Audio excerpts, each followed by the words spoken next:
things until after 1970 when they decided to spice up the show.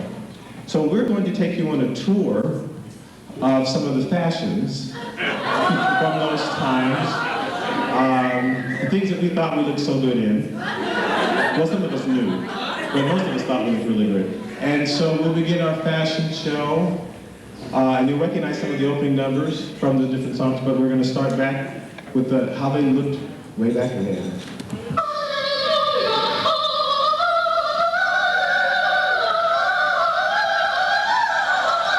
As Doug mentioned, the main goal of the Musical Americans was to provide special opportunities for talented young people to express their creativity in music and enrich their cultural life through travel and communication with other people of the world.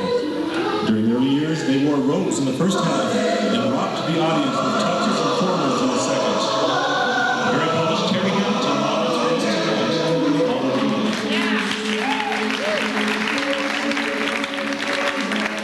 During his 15 years of entertainment throughout the world, 220 performances in 20 countries to audiences of up to 20,000 people. Here we see the very formal Doug Griffin modeling the classy black tux and the delightfully decorative Dickie.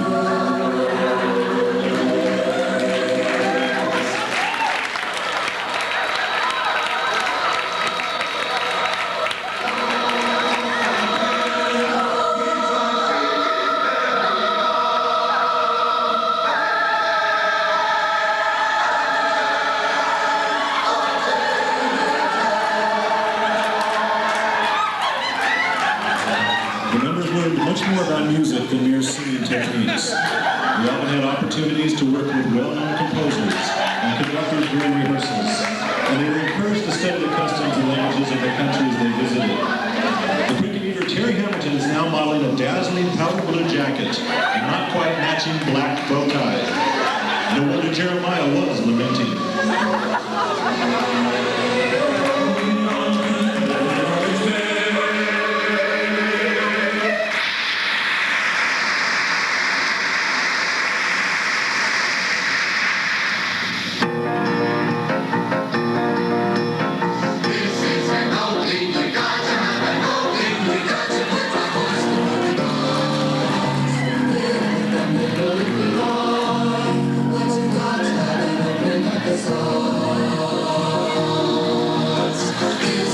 In 1970, the 70 singers of the Southern California Youth Chorale toured Japan.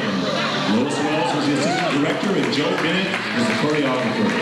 It was Virginia Turbick's first year as accompanist for the group, and it was also the first year for second-half costumes. Before us now is the lovely John Rubel modeling a beautiful see-through rayon, the Stars and Stripes Forever. And this is only our opening, folks.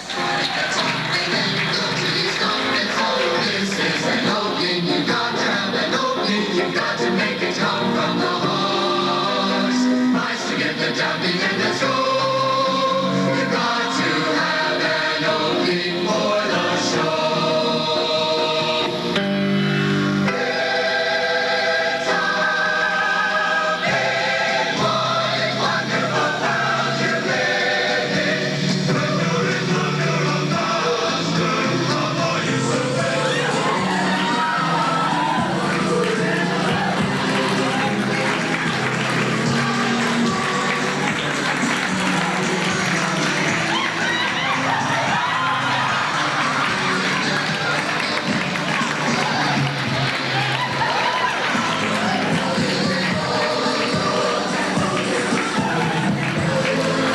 In 1971, 80 singers toured Northern Europe, Scandinavia, and Belgium with a second-half show that featured the choreographic talents of Mr. Paul Shipton. The peripatetic Bill Cork is modeling a lovely striped cotton blend. It's a big, wonderful world for our big, wide, wonderful waistlines.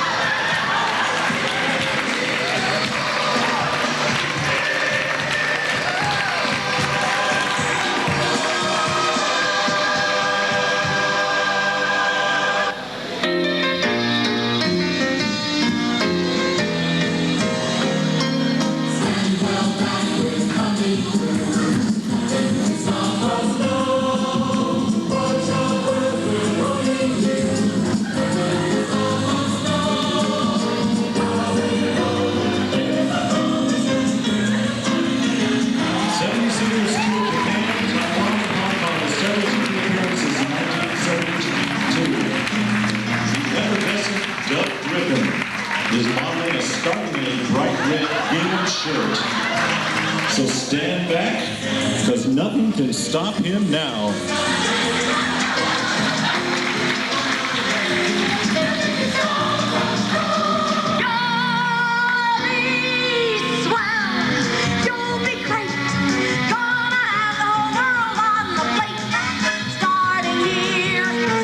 In 1973, we meet John Jacob as our group's first instrumental director, as 85 young Americans toured Northern Europe, Scandinavia, and for the first time, Russia.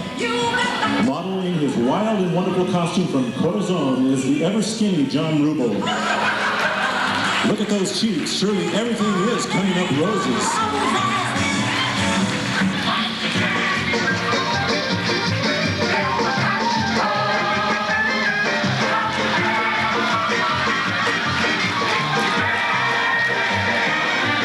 In 1974, Bob Huddle moves to the forefront as assistant instrumental director. 75 brave souls toured Japan that year. In fact, the brave and surprised Jim Nichols has been volunteered to model the unwrinkable, the unstoppable, and always frighteningly white polyester double knit vest and pants. Light the candles, burn the outfits, it's today.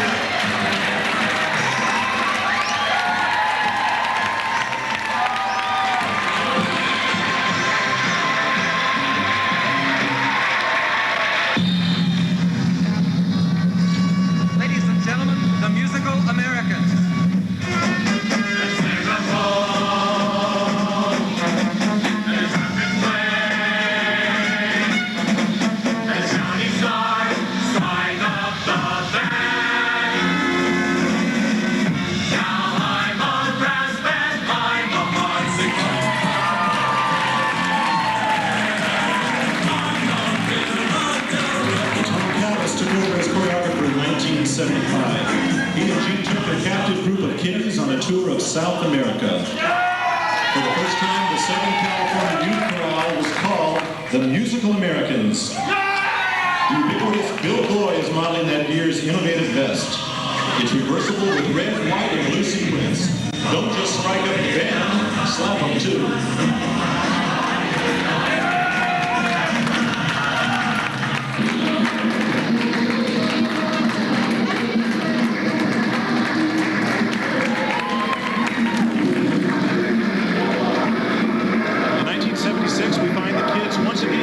Streets of Japan and Korea, with Margaret Emmons as their accompanist.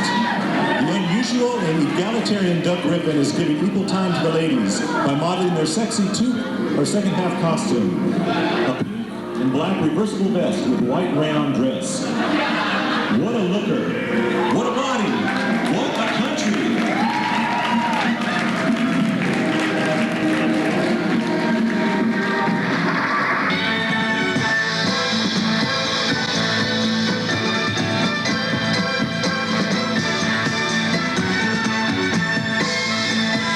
After taking a year off to hide, 28 Musical Americans embarked on their final tour in 1978. This time they set out for an entirely new land, but ended up in Japan. The fabulous George Harding, the lone representative from that year, models their second half costume. Blue sequins, and surprise, you guessed it, white polyester. They had magic to do.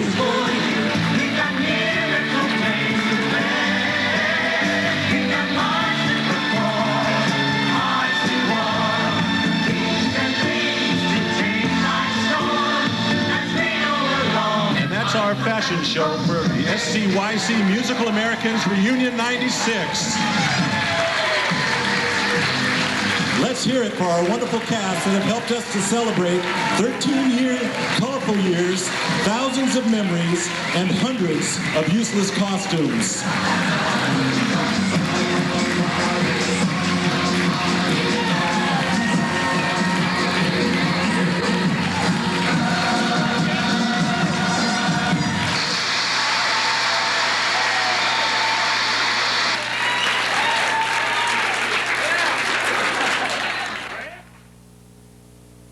And now, back to our master of ceremonies, Doug Griffin. I have some awards to give away. We had you sign those surveys, those questionnaires that we sent out, and we got some nice.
We did write down who had the funniest Mr. Simmonds story.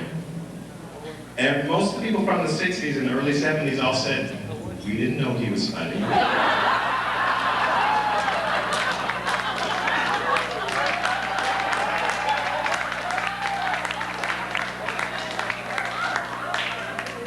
They had no idea. He had finally let go by the end of the 70s and then really loosened up. Yes. So, but there were two funny Simmonds stories. One was when he, can I have that list of the funny Simmonds? I think you got it. These, of course, well, I know one of them was we were rehearsing Walking on the Green Grass. And the line is, now the queen upon the green shall choose a boy to be her king. He said, now the queen upon the king shall choose a boy. Which is not right. That's, you couldn't hear it. Well, another thing that happened, he was trying to explain, somebody wrote down K. Gene Simmonds trying to have rhythm. For any of you at the Hollywood Bowl, Easter sunrise performance, he would, morning has broke, and he was always, morning has broke. I didn't write that down, no. I love you. I would never say anything bad about you. But the person who wrote this was white and felt you had no rhythm. So you know it was figured out. Okay. And then another K. Gene Simmonds story, he was trying to explain, we were doing Sometimes I Feel, and he wanted the oohs to sound. And he wanted to say like fog rising. He said like gas rising. But before I finish my program, I want you to, you have your announcements that you want to talk about. So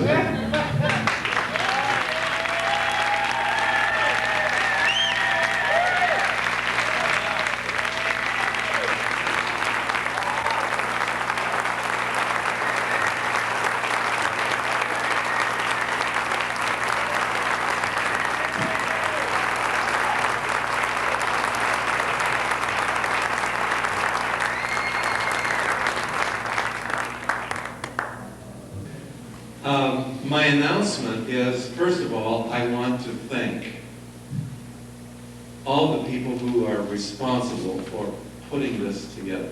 It is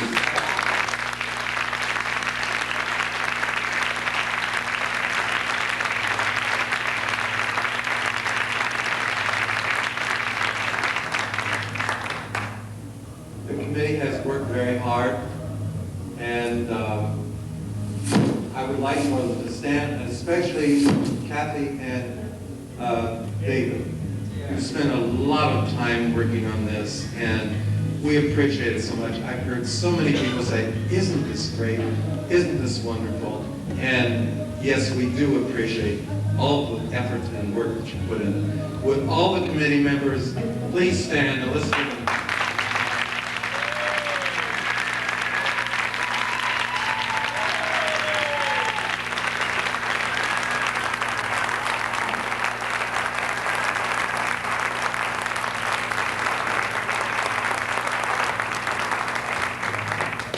And finally, you probably have received a notice from me that I've gone berserk again, and I'm thinking about taking this cruise next summer. The only requirements are that you be 21. Some of you better think about that first. You may not qualify. And secondly, that you had choral music experience. We only have 5 rehearsals that are scheduled, and they will be very short.